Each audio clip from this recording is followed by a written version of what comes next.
My dad betrayed me from a hospital bed, and he did it in a voice so weak it barely sounded like him. I could hear the steady beep of a monitor through the phone. The only light in my kitchen was the yellow bulb over the sink, and I was gripping my daughter's plastic hairbrush so hard my knuckles hurt. "Kara," he whispered, then paused like breathing cost him. "Linda thinks I should leave everything to Brett. She says he's struggling and you have a job and a husband. I'm having my attorney change the will tomorrow." My mind didn't race. It just stopped. The kind of freeze where your body is still standing, but your brain is somewhere else, trying to understand what it just heard. Tomorrow sounded scheduled, not chosen. And I didn't know it yet, but the real fight wasn't going to be about love or loyalty. It was going to be about paperwork. Let me back up. I was 37, an elementary school teacher in a mountain city out west, making $51,000 a year and stretching it like it was taffy. My husband, Ryan, was a plumber, steady work, honest work, the kind that keeps the lights on but doesn't leave much behind once the kids need shoes and the car needs brakes. We had 3 little kids, the kind of loud that makes a home feel alive and the kind of expensive that makes you quietly calculate every choice. Our house was modest, nothing fancy, but it was ours. The mortgage didn't care if I was tired or if Ryan's back hurt. It showed up every month like a demand. My father, Mark, was the opposite of our life. He'd been an insurance executive. He had a paid-off home, investments, life insurance, and the kind of calm confidence that comes from knowing you'll never have to overdraft your checking account again. People called it an estate when they talked about him, like he was already a story instead of a person. He also had a second wife. Linda had been in my dad's life for years, polished, careful, always reasonable in tone. She didn't yell. She didn't slam doors. She just steered. She had a son, Brett, who lived across the country and visited a couple times a year, mostly for holidays, mostly for photos. Brett could be charming for 48 hours, then he'd vanish before any real responsibility showed up. I didn't vanish. I visited my dad every month. I handled his appointments, medication lists, the calls with nurse lines, the reminders, the quiet details nobody sees. When his health started wobbling, I was the one who sat beside him in waiting rooms under flickering lights, listening to the same daytime TV murmuring in the corner, watching him pretend he wasn't scared. I never called it devotion. I called it family. Growing up, I learned early that being easy kept the peace. My parents divorced when I was young enough to still think tension was normal. My mom, Janet, wasn't a warm and fuzzy kind of mother, but she wasn't cruel either. She was practical. She kept files. She kept receipts. She kept anything with a date on it. She used to tell me, "Keep your paperwork," like it was the same as keeping your keys. Back then, I thought she meant it as advice for adulthood. I didn't realize she meant it as protection from people who rewrite history. The night my dad called, my house was finally quiet. The dishwasher made that low watery churn. A nightlight spilled a blue line under my son's door. Ryan was half asleep on the couch, boots still on. I stepped into the laundry room so I wouldn't wake anyone and pressed the phone to my ear. "Dad," I said, and my voice sounded too calm, like it was coming from someone trained for emergencies. "Why are you telling me this right now?" He exhaled thinly. "She says it's fair," he whispered. "She says you'll be okay." My stomach dropped like I missed a stair. Fair. That word always shows up when someone's about to take something from you and wants you to feel guilty for noticing. "Did you ask for this?"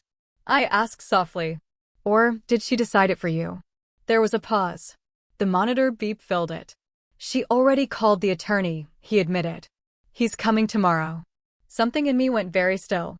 "This isn't a phone conversation," I said. "I'm coming." I hung up and immediately got a text from Linda. "Let's keep this peaceful for his recovery." One sentence. Smooth. Clean.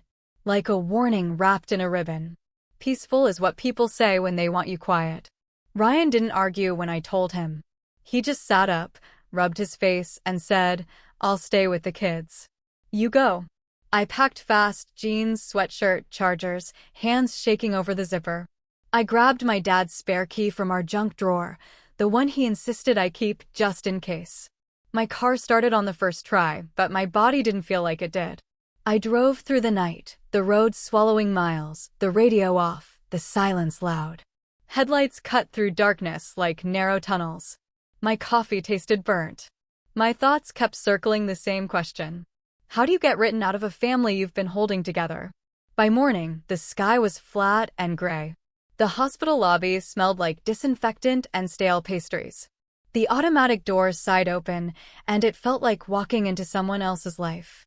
At the desk, the woman asked for my dad's name and glanced at her screen. There's already someone up there, she said carefully. I didn't ask who. The elevator hummed. The lights flickered once. My hands were damp. When the doors opened on his floor, I heard soft squeaks of shoes, distant TV murmurs, and that steady beep echoing from behind doors. Linda was near the nurse's station in a cream cardigan, phone in her hand like it belonged there. Oh, she said, as if I'd dropped by unannounced. You made it. I need to see my dad, I said. Of course, she replied, and her tone turned it into a condition. He's resting. We have to keep things calm. Where's the attorney? I asked. Her eyes flicked. Just a second. Later. Later. Tomorrow. Always just out of reach. A nurse passed by and glanced at me, then at Linda, and her expression changed subtle, but it landed.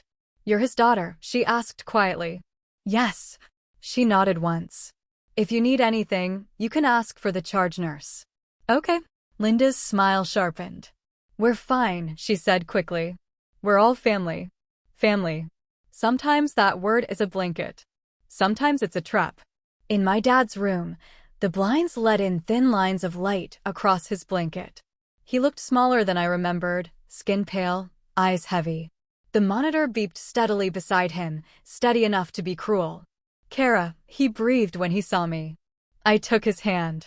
It felt papery and warm, like it could tear if I squeezed wrong. I'm here, I said. Linda stood by the window, arms folded, watching like she was supervising. I leaned closer to my dad. Dad, did you ask to change your will? His eyes fluttered. I don't know, Linda said. Linda cut in, smooth as polished stone. Mark is exhausted. He doesn't need an interrogation. I'm not interrogating him, I said, keeping my voice low. I'm asking what he wants. Linda sighed like I was misbehaving. You're overreacting. Then, like she had a script, she added, family helps family. And when I didn't back down, she finished it with a quiet blade. Why are you making this such a big deal? I stared at her for a beat, and something inside me shifted from hurt to precision. This wasn't about me being dramatic. It was about me being inconvenient. I stepped into the hallway to breathe, and that's when I saw her. Janet. My mother stood near the waiting area chairs with an old accordion folder pressed to her ribs. No drama. No tears. Just presence. The folder looked worn, like it had lived through more than one season of bad news. Mom? I whispered. You called, she said simply. So I came. My throat tightened. I didn't know if you would. Janet's eyes moved past me toward Linda's silhouette in my dad's doorway. I'm not here to fight, she said. I'm here to keep you from being erased. My gaze dropped to the folder. What is that? Janet didn't open it yet. Something you're going to want, she said. But not out here.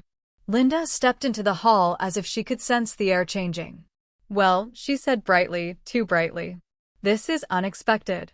Janet looked at her like she was reading fine print. It usually is. Linda's eyes flicked to the folder. Mark doesn't need stress. Janet's voice stayed even. Then stop creating it. I didn't know what my mother had brought, but I knew one thing. Linda was suddenly paying attention in a way she hadn't been paying attention to me. A social worker approached with a clipboard, calm and professional. We need to confirm the primary contact and who is authorized for updates, she said. Linda spoke fast. I'm his wife. I'm the primary contact. And you, the social worker asked me. His daughter, I said. I've coordinated his medical appointments for years. Linda gave a small laugh. She's emotional. It's been a long drive. I felt my face go still. One thought cut clean through the noise. So this is how she wins. She makes me sound unstable and herself sound responsible. My phone buzzed. A notification from the patient portal. Proxy access request submitted. Linda's name. My stomach turned. She wasn't just trying to change a will. She was trying to become the gatekeeper of every channel that mattered. This wasn't anger anymore. It was clarity. Janet and I found a small family lounge with humming fluorescent lights and outdated magazines. She sat, opened the accordion folder just enough for me to see court-stamped pages. "You don't need to read every word," she said. "You need to understand what it means." "What does it mean?" I asked, voice tight. Janet met my eyes. "It means someone tried to lock you out," she said, "and they forgot there was already a court order protecting you." My heart thudded. "Why didn't you tell me you had this?" Janet exhaled. "Because I didn't want you living scared," she said. "But I kept it because I've seen how people get when money gets involved." One sentence landed and stayed. Love isn't only hugs. Sometimes love is filing cabinets. The nurse came to the door.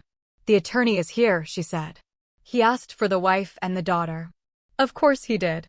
They put us in a small conference room near the nurse's station. The overhead lights buzzed faintly. A glass of water in front of me sweated onto the table. Somewhere in the hall, a cart rolled slowly, wheels whispering over tile. Linda sat with perfect posture, hands folded like she was at a polite meeting, not an ambush. The attorney was neutral, professional, eyes sharp in a tired way. He opened a leather portfolio and said, "Before anything is signed, I need to confirm Mark's capacity and his wishes directly." Linda smiled. "He's weak," she said gently. "He doesn't need pressure. He needs consent," the attorney replied, calm as a wall. Linda turned to me, voice soft like she was being kind. "Kara, I know you're upset. But Brett is struggling. You have a stable life." My pulse beat in my throat, but I kept my voice low. "My stability isn't an excuse to erase me," I said. Linda's smile tightened. "You're overreacting." I didn't flinch. I simply reached into my bag and pulled out a black binder, scuffed at the corner, the kind I used for lesson plans. "I'm not here to argue," I said. "I'm here to document what's happening while my father is medically vulnerable." Linda's fingers tapped once against her glass. Tap, tap. The attorney opened the binder. Inside were screenshots of Linda's texts, the proxy request notification, notes with times and dates, and a timeline I'd typed up late the night before. That night had been a blur of small, messy determination. I'd printed what I could at a cheap hotel. The printer jammed twice and spat out half a page with smudged ink at the bottom, but I kept it anyway. I highlighted dates with a marker that bled through the paper because it was cheap. I wrote notes on a yellow legal pad until my hand cramped. It wasn't pretty. It was real. Linda leaned back, face composed but eyes colder. "People text," she said. "This is nothing." "It's a pattern," I replied. And she attempted to become the primary contact without asking me or my father. Janet sat quietly beside me, hands resting on her accordion folder like a promise. The attorney's tone stayed neutral. "This could be construed as undue influence," he said carefully. "But again, I need Mark's input." Linda's joy tightened. "Family helps family," she repeated, like it was supposed to end the conversation. Janet finally spoke, voice calm. "People who manipulate hate two things," she said. "Time and documentation." Linda's eyes flashed toward her. And then Janet opened the accordion folder. The sound of paper unfolding in that small room felt louder than it should have been. The lights hummed. The air felt thick. She slid one court-stamped document across the table to the attorney. Linda's smile faltered for the first time, just a flicker, but it was there. The attorney read silently. He turned a page. His pen paused. Then he looked up. "This is significant," he said. Linda's voice sharpened. "What is that?" Janet didn't look at her. "It's from the divorce," she said, "and it's still binding." The attorney tapped a line.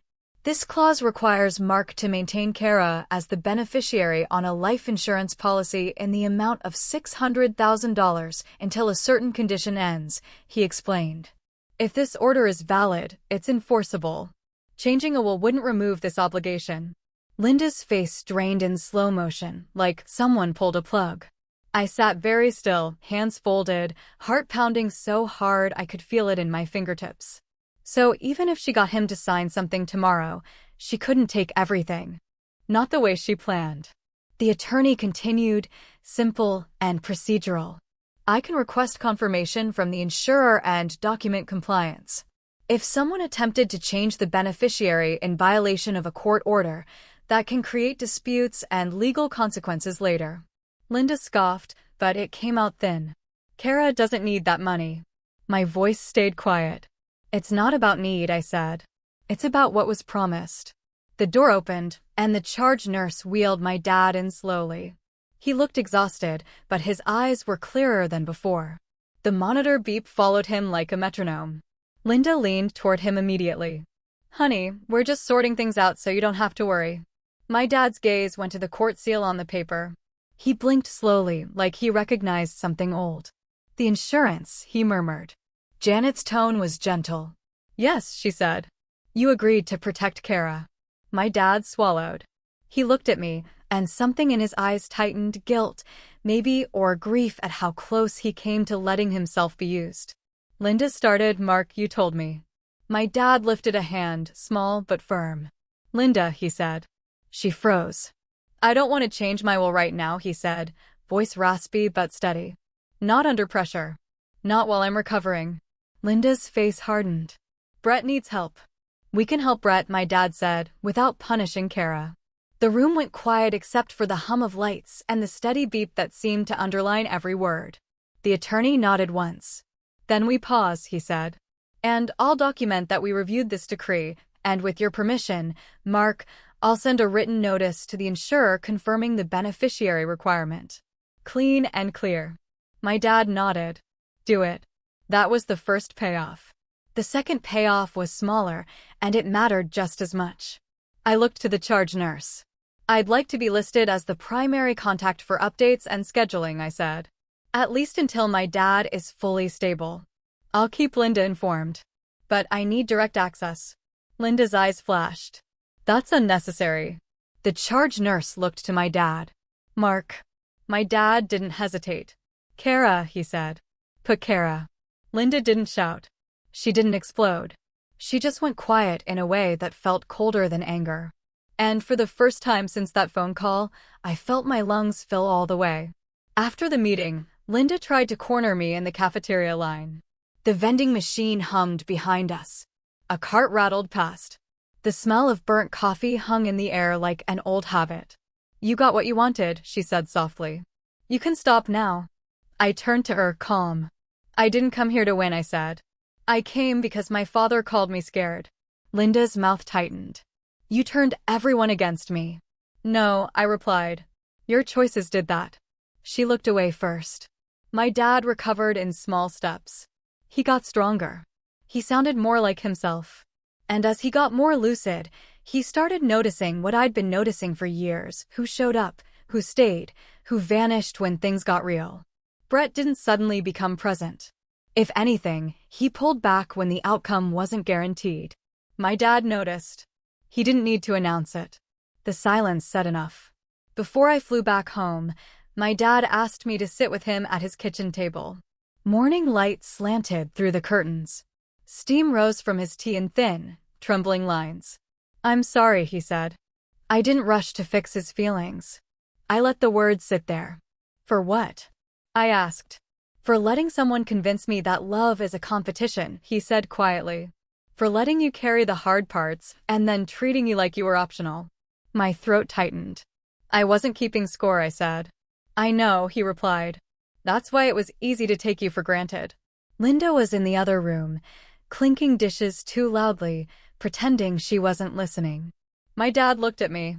I'm not changing the will like that, he said. Not because someone else scheduled it. I nodded once. Okay.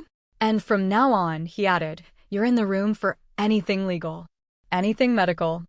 I don't care if it's uncomfortable. One thought settled in me, quiet and final. Being easy is how you get edited out. I went home to my kids and my loud, messy life. Lunchboxes. Homework. A kitchen that never stayed clean for more than an hour. But the air felt different in my chest. Like I'd reclaimed something I didn't realize I'd lost. Weeks passed. Then months. My dad kept improving. And slowly, his marriage started to crack, not in one dramatic blow-up, but in a slow separation of reality. Linda couldn't steer him the way she used to. She couldn't use peace as a muzzle anymore. About 6 months after the surgery, my dad called and said, "Linda's moving out." I sat in my car outside the grocery store, sunlight flashing off windshields, carts rattling across pavement. My hands were on the steering wheel, but I wasn't driving. "Are you okay?" I asked. He exhaled. "I'm sad," he admitted. "But I'm also tired of feeling managed." After that, life didn't become perfect. My dad and I didn't erase years of complicated history in a single conversation. But something did change. He stopped calling only when he needed something. He started calling to ask about my kids. He asked how my classroom was going. He asked if I was sleeping enough. He sounded like a father again, not a man being filtered through someone else. And my mom, Janet, didn't suddenly become a different person either. But she did call me one night and say, "I'm glad you let me show up." I stood in my kitchen with the lights low, the fridge humming, the house finally quiet. "Me too," I said, and meant it. Here's what I learned. Some people weaponize emotion to make you look unstable, and some people weaponize silence to make you disappear. But boundaries written down, clear, boring, enforceable, can outlast manipulation by decades. Paper doesn't raise its voice. It just holds the line. Thank you for listening.